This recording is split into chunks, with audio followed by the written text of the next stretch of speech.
할렐루야, 우리 성도님들 잘들 지내셨죠?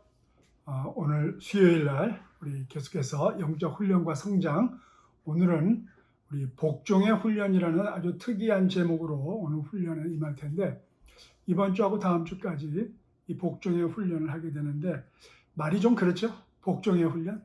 예. 그런데 이 훈련만큼 참 다른 훈련을 할 수 있는 그런 그 기초가 되는 훈련도 없습니다. 좀 말이 좀 이상한 것처럼 우리가 정말 하나님 앞에 하나님께 복종하고 이웃들에게 복종하고 함으로 말미암아 우리가 훈련을 통해서 계속 배우는 게 그 자유함인데, 얼마나 우리가 큰 자유함을 얻게 되는지 오늘 한번 살펴보도록 하겠습니다. 우리 잠시 기도하겠습니다. 하나님 감사합니다. 우리를 자유케 하시는 것은 하나님의 은혜요, 능력이요, 계획이요, 또 생명으로 주신 그 허락하신 기쁨인데, 우리가 어디에서 잃어버렸는지, 우리가 이 자유함이 참으로 은혜 가운데서 어떻게 회복되어야 되는지를 우리가 잘 살펴보고, 생각하지 못했던 것 깨닫게 해주셨을 때 살아갈 수 있는 능력 주실 때 순종하는 우리 되게 해주시고, 거기에서 오는 참 기쁨과 그리고 큰 축복을 다 맛보게 하여 주시옵소서. 지혜를 주시고 하나님의 사랑 가운데 순종할 수 있는 능력도 주시고, 우리가 이웃들에게 베풀 수 있는 마음의 평강과 풍성함도 허락하여 주시옵소서. 예수 그리스도 이름으로 기도드리옵나이다. 아멘.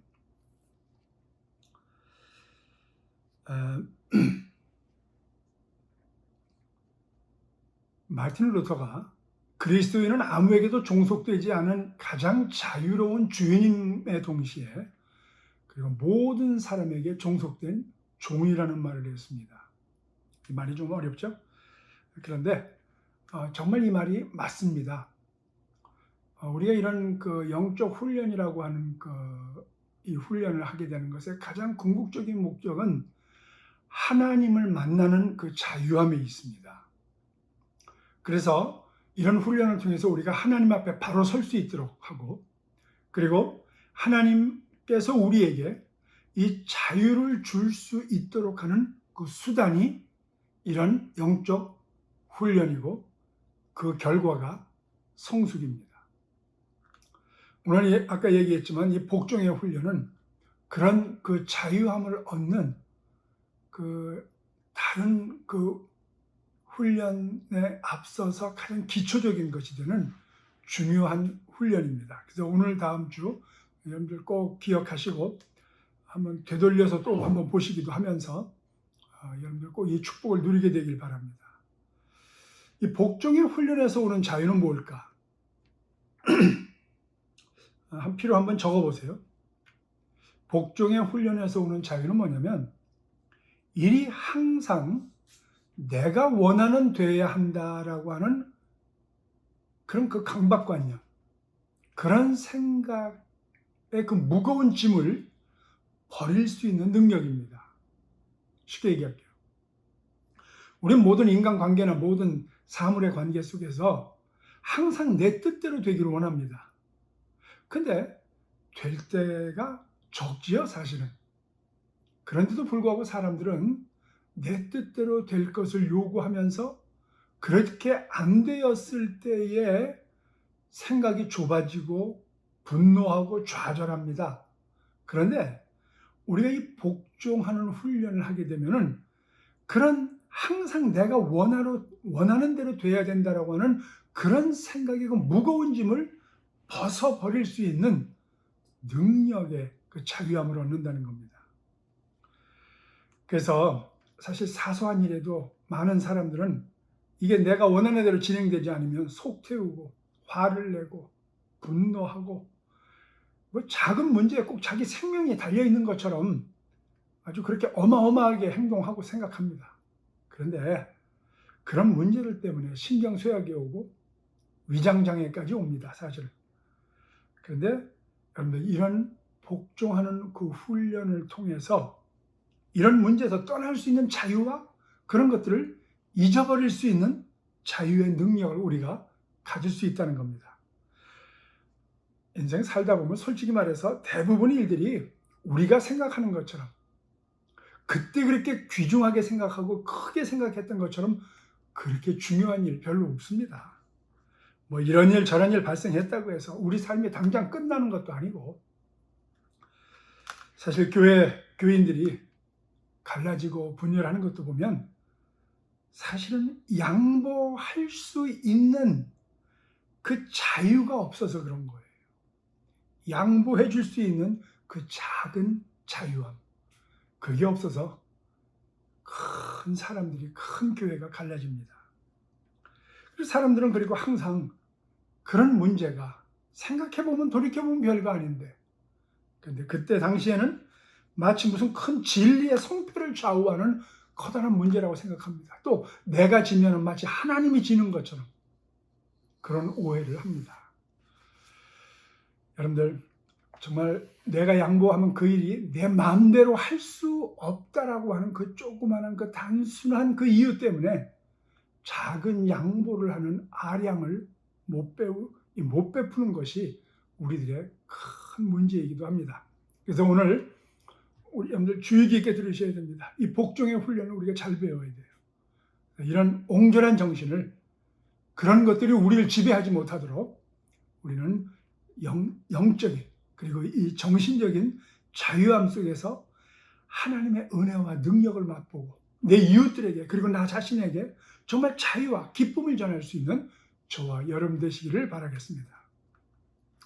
여러분들, 이러한 자유함은 정말 우리에게 닥쳐진 어떤 사건이 정말 이 사건의 건강한 쟁점이 뭔지, 아니면 쓸데없는 고집으로 우리가 서로 고통당하고 있는 것이 아닌지, 이것을 구분할 수 있도록 도와줍니다. 그래서 지나고 나면은 이런 한 사람이 있을 때 그 공동체가, 그 가정이, 교회가 정말 시간이 지난 다음에는 이게 별거 아니었구나 하는 그런 엄청난 유익을 얻게 된다는 겁니다. 그래서 여러분들, 이럴 때는 우리 지난번에 배운 이 고요함, 단순함의 훈련이 얼마나 중요한지 몰라요. 일반적으로 그 어떤 문제를 해결하는 가장 좋은 방법은 말을 안 하고 조용히 기다려보는 겁니다. 말이나 우리가 행할 수 있는 어떤 행동을 초월하는 하늘로부터 오는 어떤 은혜의 순간, 그러한 우리의 상태가 있을 때 우리는 사건을 제대로 건강하게 볼 수 있는 눈이 뜨이게 된다는 겁니다. 그럴 때 나뿐만 아니고 내 이웃들을 자유케 하고 평화롭게 할 수 있다는 겁니다. 이런 그 복종에 관해서 성경은 어떻게 얘기하고 있냐면, 모든 것이 다 인간 관계에서 출발하고 있습니다. 성경에서 얘기하는 건 베드로전서 2장 18절에 보면 인간 관계가 상하 관계가 아니고 모든 것이 상호 의존 관계라는 것을 얘기하고 있는데, 베드로는 그 당시 종들에게 주인에게 복종하는 생활을 할 것을 요청하고 있습니다. 종들아, 상전에게 복종하라, 순종하라 하고 있습니다. 요즘같이 민주주의 사회에서는 있을 수 없는 얘기일 수 있습니다. 그러나 우리가 이 복종의 훈련을 하게 되면 이 말이 무슨 말인지를 알게 됩니다. 종이니까 당연히 복종하는 것 말고는 다른 초이스가 없습니다, 사실은. 그런데 종으로서 종이기 때문이 아니고 스스로가 주인에게 복종할 수 있는 그런 생각과 그런 일이 가능하다는 것을 베드로는 이미 2000년 전에 우리에게 가르쳐주고 있습니다. 여러분들, 베드로의 이 말이 정말 우리가 이해되어지기 전까지는 베드로가 이 말을 왜 했는지를 우리는 잘 모릅니다. 그래서 우리는 환경 때문에 억지로라도 외적으로 우리가 복종하고 순종하는 척하고 있지만 속으로는 분노하고 있음을 우리가 알고 있습니다. 그러나 2000년 전에 이미 베드로는 종으로서도 혹은 상전으로서도 내가 복종하는 마음으로 훈련하고 있다면 이 모든 것을 다 떠나서 내가 기쁨으로, 자발적으로, 권위로 우리가 정말 분노 속에 살지 아니하고 기쁨으로 그런 일들을 해낼 수 있는 자유함을 얻을 수 있다는 것을 가르쳐주고 있습니다. 그래서 다른 사람들, 즉 내 이웃에 대해서 내가 어떤 생각을 하고 있느냐가 중요한 관점입니다. 여러분, 구약성경에 살인하지 말라는 말이 있습니다. 예수님께서 뭐라고 말씀했습니까? 내 형제를 미워하는 자는 이미 살인했다고 합니다. 무슨 말입니까? 예수님의 진정한 그 살인하지 말라는 그 말씀에 대한 쟁점은 살인이라는 그 열매 이전에 마음속에 내가 그 형제, 내 이웃에 대한 어떤 뿌리가 있느냐를 우리에게 상기시켜 주는 겁니다. 종으로서 복종하는 일이 정말 내가 그 상대방, 내 이웃에 대해서 어떤 마음을 가지고 지금 내가 행동하고 그를 대하고 있느냐 하는 이 내 마음의 중심이 중요하다는 거죠. 우리는 진정한 종의 정신을 통해서 우리는 다른 사람을 존중할 수 있는 자유를 얻게 됩니다. 그렇게 되었을 때 다른 사람들의 꿈과 계획이 나에게도 중요한 것이 됩니다. 다른 사람들의 유익을 위해서 내가 갖고 있는 권리를 포기할 수 있다는 것이 무엇인지를 우리는 알게 됩니다. 왜? 나는 다른 사람에 대한 그 관점이 자유할 수 있기 때문에. 쉽게 얘기할게요. 그런데 이 복종의 훈련은 어떤 사람이 잘할 수 있냐면 아비의 마음을 갖고 있는 사람은 할 수 있습니다. 내가 어른의 마음, 더 쉽게 얘기해서 성숙한 신앙인은 다른 말로 얘기하면 복종의 훈련이 삶 속에 습관되어 있고 인격이 되어 있다는 것입니다. 여러분들, 우리 애기들이 우리한테 와서 뭐를 잘라고 하고 땡깡 부리고 뭐 억지를 부릴 때 부모가 같이 가고 싸웁니까? 아니죠. 다 웃으면서 필요 없는 거 알지만 때로는 주기도 하고 달래기도 하고 그걸 우리는 즐기면서 자라나길 기다리는 거죠. 여러분, 그게 내가 굴종입니까? 아니죠. 자유함이죠. 그리고 기대감이죠. 그리고 어른으로서 내가 그 과정을 다 살아본 어른으로서 기대하고 사랑이죠. 그래서 다른 사람의 유익을 위해서는 내 자신의 권리를 포기할 수 있는 이런 자유. 이렇게 될 때 우리는 비로소 다른 사람을 무조건 사랑하라고 하는 예수님의 말씀을 이해할 수 있습니다. 그리고 이제 내가 사랑한 것에 대해서 반드시 어떤 보상을 받아야 된다는 그런 협소함에서 우리는 벗어날 수 있습니다. 그리고 이제 다른 사람의 성공을 정말 기뻐할 수 있고 다른 사람의 실패에 대해서 같이 진정으로 슬퍼할 수 있는 마음이 생긴다는 겁니다. 이게 복종의 훈련을 통한 자유함에서 오는 특권입니다. 그리고 만약 내 다른 사람의 계획에 성공할 수만 있다면 내 계획의 실패가 별로 문제가 안 될 수도 있습니다. 내 이익이 빠져나가는 것에 대한 두려움이 없다는 건 아닙니다. 그러나 그 다음은 저 하나님께서 주시는 그 은혜와 위로를 우리가 알고 그리고 그것을 기대할 수 있기 때문에 오는 그 성숙함의 선물이라는 겁니다. 이럴 때 드디어 우리는 새롭고도 영광스러운 자유에 들어갈 수 있는 문이 열려지고 우리는 들어갈 수 있는 특권이 생긴다는 겁니다. 우리는 자신의 권리를 포기함으로써 얻을 수 있는 그 자유에 대해서 나는 얼마만큼 알 수 있는가? 어떤 사람이 내가 바라는 대로 행동하지 않는 경우에 그 내가 느끼는 그 끓어오르는 분노와 원한에서 나는 정말 자유롭게 벗어날 수 있는가? 정말 우리는 이것을 생각해 볼 수 있어야 됩니다. 많은 사람이 그러죠. 내가 다른 건 다 용서하고 이해하는데 이것만은 못해요. 여러분들, 그것을 제공한 그 사람에게도 문제가 있지만은 물론 헤어나오지 못하고 자유하지 못하는 정말 이 영적인 훈련을 하지 못하는 성숙하지 못한 나 자신을 돌아보지 못하는 아픔이 더 크다는 것을 우리는 꼭 기억해야 된다는 것입니다. 이 말은 결국 이는 이로 눈은 눈으로 갚아주라는 그 일반적인 상거래 법칙, 이걸 깨버릴 수 있는 능력, 원수를 사랑하라. 누가 오른뺨을 때리거나 왼뺨을 돌려대라는 우리 주 예수 그리스도의 은혜의 그 복음의 그 능력을 우리는 실천할 수 있는 축복의 길이라는 것을 알 수 있습니다. 여러분들, 이 복종의 성경적 이해를 듣는 그 시금석이 뭔가? 마가복음 8장 34절에 이렇게 나타나 있습니다. 무리와 제자들을 불러 이르시되 누구든지 나를 따라오려거든 자기를 부인하고 자기 십자가를 지고 나를 따를 것이니라. 누구든지 자기 목숨을 구원하고자 하면 잃을 것이요 누구든지 나와 복음을 위하여 자기 목숨을 잃으면 구원하리라. 사람이 만일 온 천하를 얻고도 자기 목숨을 잃으면 무엇이 유익하리요? 그랬습니다. 여러분들, 우리는 거의 본능적으로 사실 이런 말씀을 회피하려고 합니다. 자기를 부인하고 십자가를 지고 나를 따라. 우리는 자기 부인이라는 그 말보다는 자기 성취라는 이 말이 훨씬 더 귀에 와닿고 우리는 그렇게 배우고 살았습니다. 자기 성취.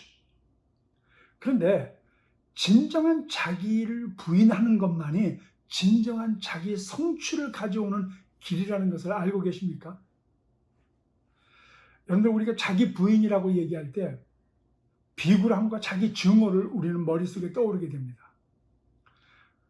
그래서 나를 부인한다고 하면 내 개성이 무시되는 것 같고 또 마치 금욕주의로 가는 것 같은 그런 의미를 우리는 상상하게 됩니다. 그런데 예수님께서는 정반대로 말씀하십니다.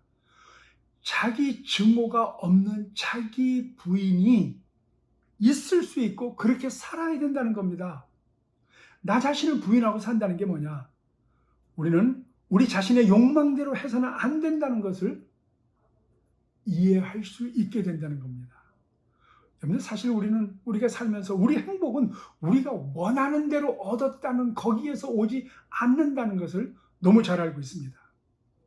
그래서 자기를 부인한다는 것은 우리가 생각하는 것처럼 내 정체성을 이렇게 잊어버린다.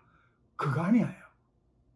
오히려 나를 부인한다는 것은 뚜렷한 자기 정체성에서 나오는 거고, 그리고 그럴 때 복종의 열매도 맺을 수 있다는 겁니다. 여러분들, 예수님께서 골고다에 가셨을 때, 십자가를 지고 갔을 때 그게 예수님의 정체성이 상실했던 건가요? 아니지 않습니까? 나를 따르라는 예수님 명령에 그물을 버려두고 따라갔던 베드로, 자기 자신을 다 버리고 자기는 아무것도 아니라는 그런 정체성을 버렸던 걸까요? 아니지 않습니까? 바울이 그가 내 이름을 위하여 얼마나 해를 받아야 되는지 그에게 내가 보인다고 했을 때 바울은 도망가지 않았습니다. 왜냐하면 더욱 뚜렷한 자기 정체성을 갖고 내가 해야 할 일이 무엇인지를 알았기 때문에.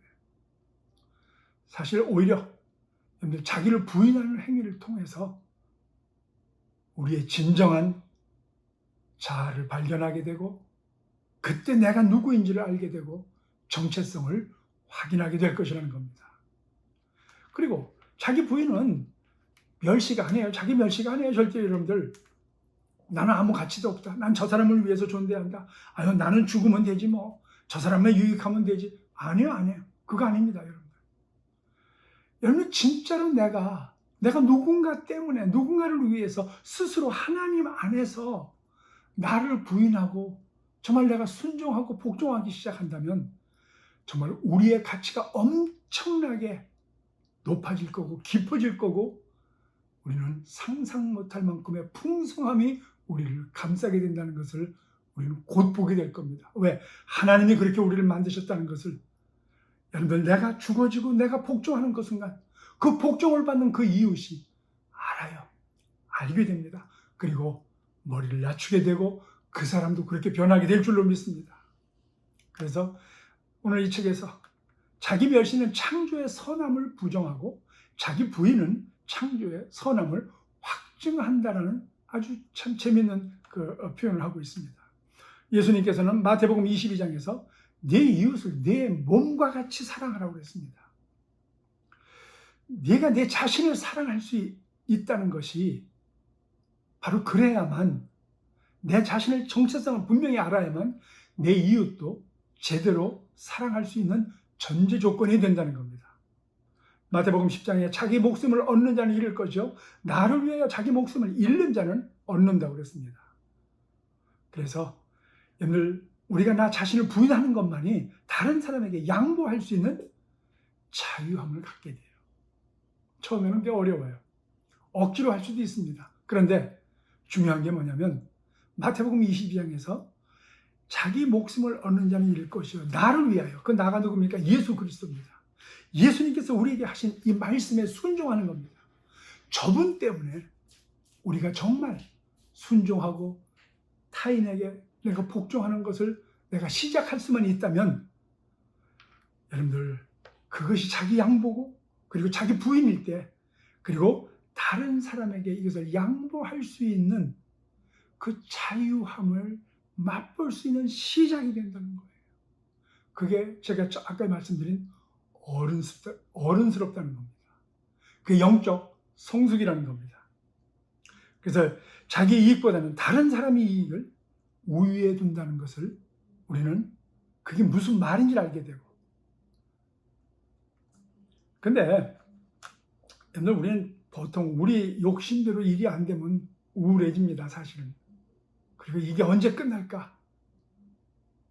그런데 여러분들, 그럴 때 우리는 환경 때문에 억지로 복종하는 것 같지만 마음은 늘 괴롭습니다.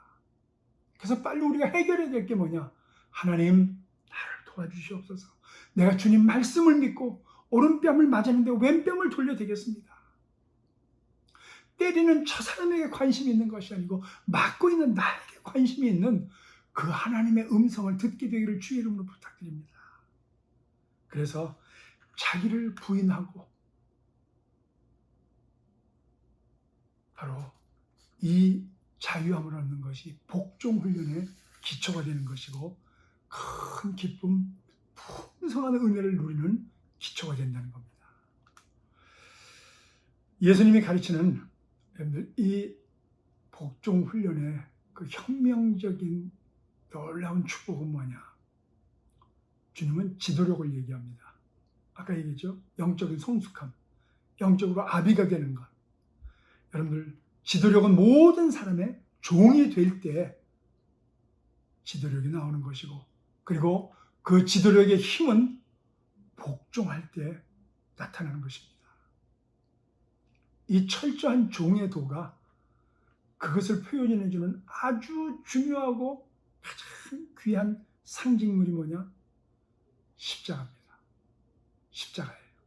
빌립보서 2장 8절에 보면 자기를 낮추시고 죽기까지 복종하셨으니 곧 십자가에 죽으심이라. 그리스도는 십자가에서 죽으셨을 뿐만 아니고 십자가의 삶을 가져왔습니다. 그래서 고난받는 종의 길은 그리스도 사역에 있어서의 기본이었습니다. 예수님은 사람들의 종이 되는 그 종의 정신을 통해서 십자가의 생명의 삶을 살으셨고 오늘 우리에게 모범으로 보여주셨습니다. 그래서 마태복음 23장에 너희는 랍비라 칭함을 받지 말라, 또 지도자라 칭함을 받지 말라고 그랬습니다. 당시에 유대인들의 사회적 문화 개념을 송두리째 흔들어 버렸습니다. 그리고 그 당시 관습을 깨버렸습니다. 예수님 그래서 이 여자들을 진지하게 만났습니다. 아이들을 아주 기꺼이 만나고 안아주시고, 그리고 제자들의 발을 씻기셨고, 그리고 마지막으로는 십자가를 지시고 생명을 만들어내셨습니다. 예수님은 천군 천사를 불러내려서 자신을 돕도록 할 수 있는 그 분이셨지만은 그렇게 하시지 않고 갈보리 십자가의 죽음을 스스로 선택할 수 있는 권리를 가지셨습니다. 그러나 그분의 죽음은 고난을 통해 승리한 십자가의 죽음이었습니다. 이런 예수님의 삶은 당시 특권을 가졌던 지위와 신분에 대한 모든 주장들을 깨버렸습니다. 새로운 질서를 만들어내셨습니다.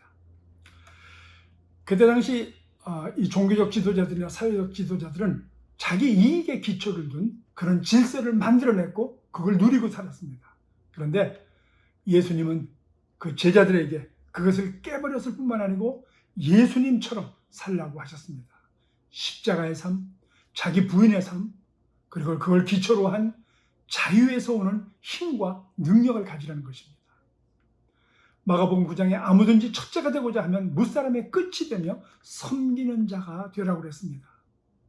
예수님께서는 발을 씻기시면서 이 종의 삶의 원리를 불멸의 원리로 만드시면서 그 다음에 요한복음 13장 15절에 이런 말씀하십니다. 내가 너희에게 행한 것 같이 너희도 행하게 하려고 내가 지금 본을 보였다는 겁니다. 중요한 게 뭐냐면 예수님이 하신 걸로 끝난 것이 아니고 너희도 앞으로 그렇게 하고 살라는 겁니다. 그때에 십자가 도의 생명의 능력이 무엇인지를 우리가 알게 된다는 것입니다. 그 외에 예수님 말고도 제자들을 통해서 이 성경, 신약 성경에도 계속해서 그것이 나옵니다. 빌립보서 2장에 보면 바울이 이런 말합니다. 종의 정신으로 각각 자기보다 남을 낮게 여기라고 합니다. 베드로전서 2장에 보면 욕을 받으시되 대신 욕하지 아니하시고 고난을 받으시되 위협하지 아니하시고 오직 공의로 심판하시는 자에게 부탁하셨다고 했습니다. 가정에서도 에베소의 5장에 보니까 그리스도를 경외함으로 피차 복종하라고 그랬습니다. 남편과 아내가, 부모와 자식이, 그리고 형제가. 여러분들 이런 종의 정신은 신약 성경 전체에 흐르고 있는 윤리적 주제가 되고 있습니다. 남자든 여자든 부모든 자식이든 주인이든 하인이든 모든 그리스도인에게 부과된 의무였습니다. 그래서 우리가 어떤 특별한 신분에 처했기 때문에 어쩔 수 없이 하는 복종 말고 예수님께서는 섬기는 종의 삶을 사셨기 때문에 우리도 그런 삶을 살아야 이 진리의 은혜가 무엇인지 깨닫게 되고 우리가 그것을 능력으로 받을 수 있고 누릴 수 있기 때문에 그랬던 것입니다. 여러분들 이론으로 이거 되지 않습니다. 우리가 그런 삶을 살 때, 그래서 그런 삶을 우리에게 살기 위해서 하나님께서 그런 환경과 그런 조건을 이 조건을 우리에게 제시하셨을 때 도망가면 안 됩니다. 아프고 괴롭지만 용서할 거 용서하고 사랑할 거 사랑하고 기다릴 거 기다려주고 참을 거 참고 그리고 남의 기쁨을 함께 기뻐하고 내가 저 사람이 성공한다면 내가 실패했다 할지라도 이것을 함께 박수 쳐줄 수 있는 의도적인 그런 삶이 우리를 그런 환경으로 가게 할 줄로 믿습니다. 여러분 신약 성경의 교훈은 가히 혁명적이라고 해도 과언이 아닙니다. 상견이나 하인이나 이런 시대적 관습을 절적으로 무시하고 우리에게 다가옵니다. 모든 사람들을 향해서 각각 자기보다 남을 낮게 여기라고 했으면 지금 이 말은 우린 너무 쉽게 이해합니다. 민주주의에 살면서. 그러나 2000년 전 그것도 중동의 그 작은 나라 그 이스라엘에서는 있을 수 없는 도전적인 얘기였습니다. 여러분들 신약에서 기존 문화에서는 그 신약 이 기존에 있던 그 2000년 전의 그 문화 속에서는 이미 종과 상견의 관계가 확고하게 되어 있던 상태입니다. 그런데 아내들아 남편에게 복종하라, 자녀들아 모든 일에 부모에게 순종하라, 종들아 모든 일에 육신의 상전들에게 순종하라. 근데 이게 그냥 들리죠? 아니에요. 이거 엄청난 얘기예요, 이게.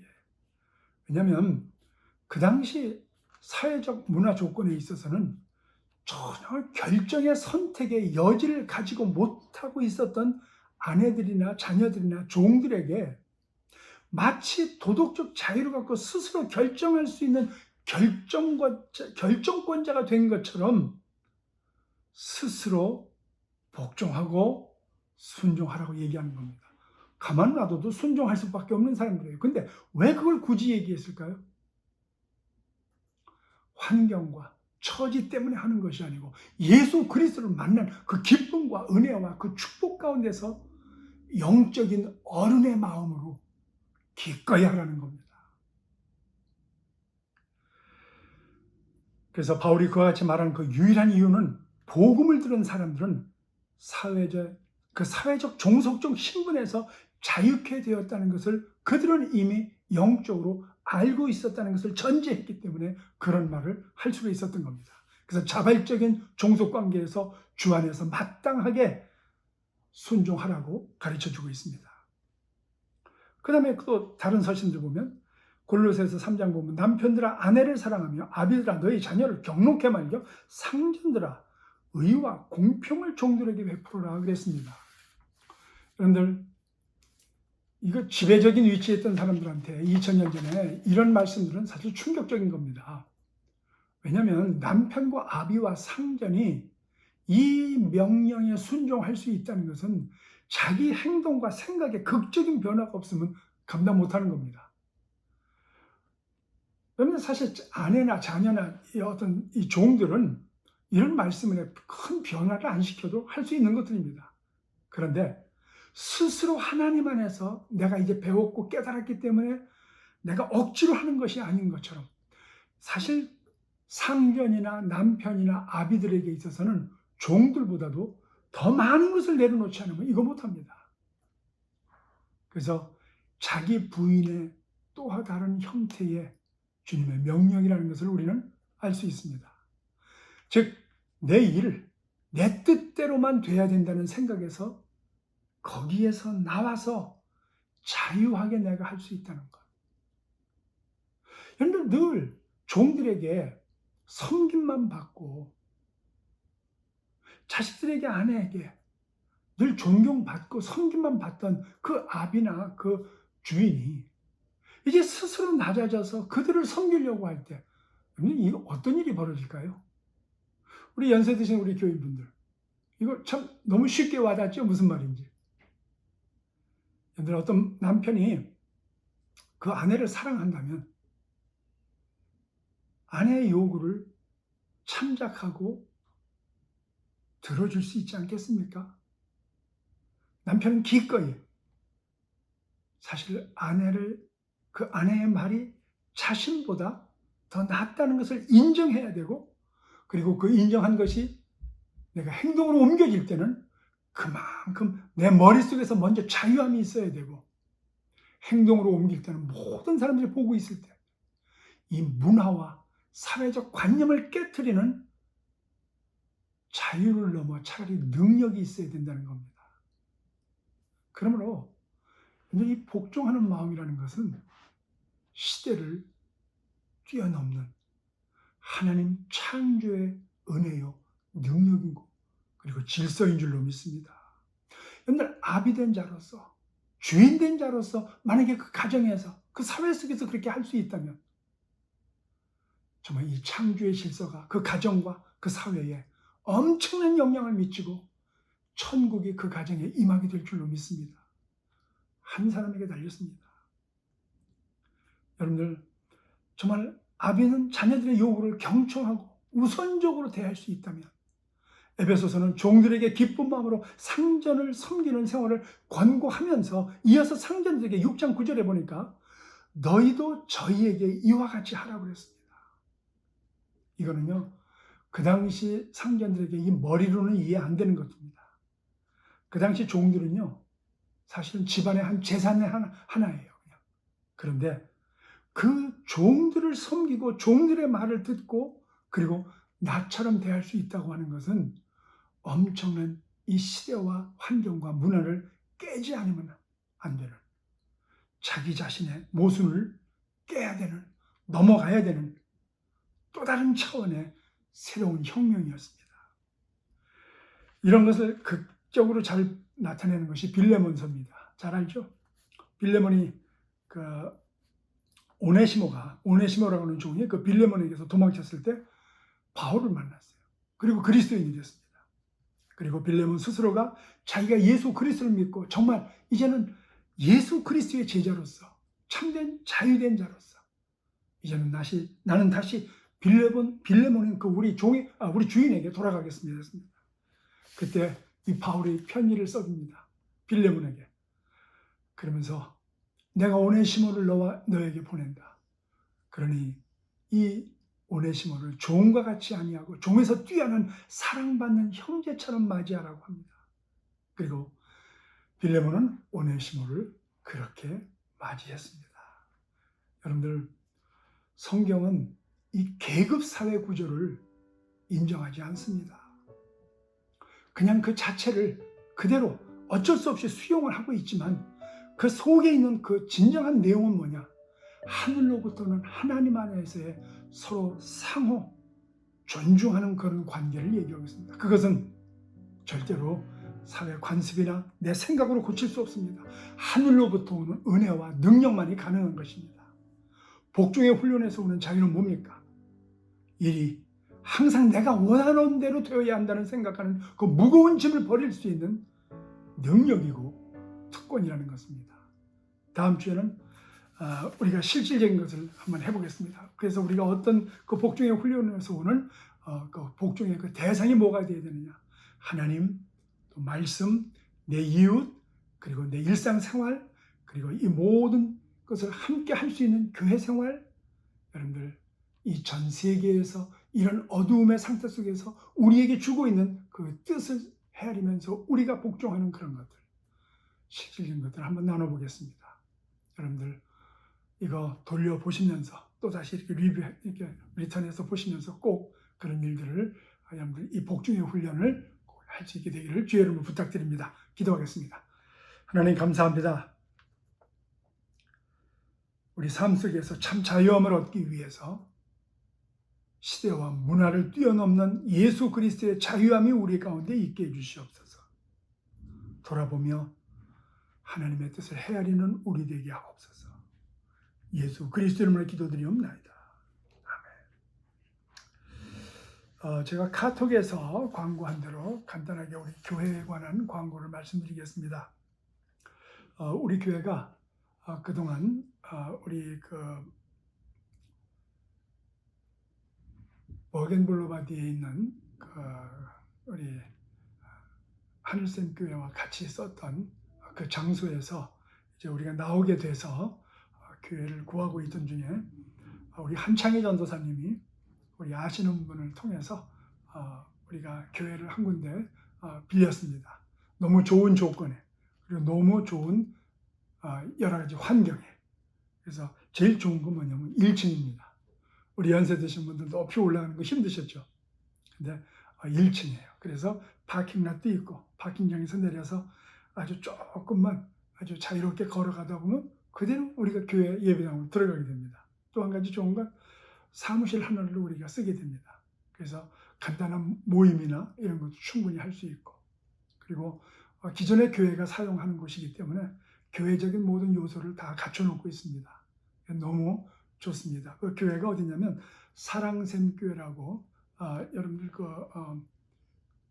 그랜드 에비뉴에서 이 46번에서 조금 더 어느 쪽인가요? 북쪽인가요? 그쪽으로 올라가면 있게 됩니다. 그래서 사랑샘 교회인데 남쪽이네요. 남쪽으로 가게 되면 있게 됩니다. 그래서 우리 지난번에 광고한 대로 7, 8월은 우리가 모임을 갖지 않고 9월부터 만약에 모이게 되면 거기서 모이게 됩니다. 또 필요한 모임은 거기서 하게 될 것입니다.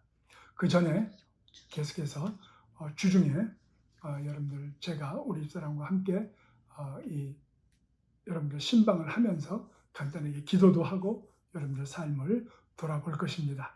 여러분들 이번 주에도 두 가정을 신방합니다. 기대하시고 우리 계속해서 기도하시고 교회를 위해서 계속 기도해 주시기를 부탁을 드리겠습니다. 우리 수고해 주신 한창희 전선님께 감사를 드립니다. 오늘 승리하세요.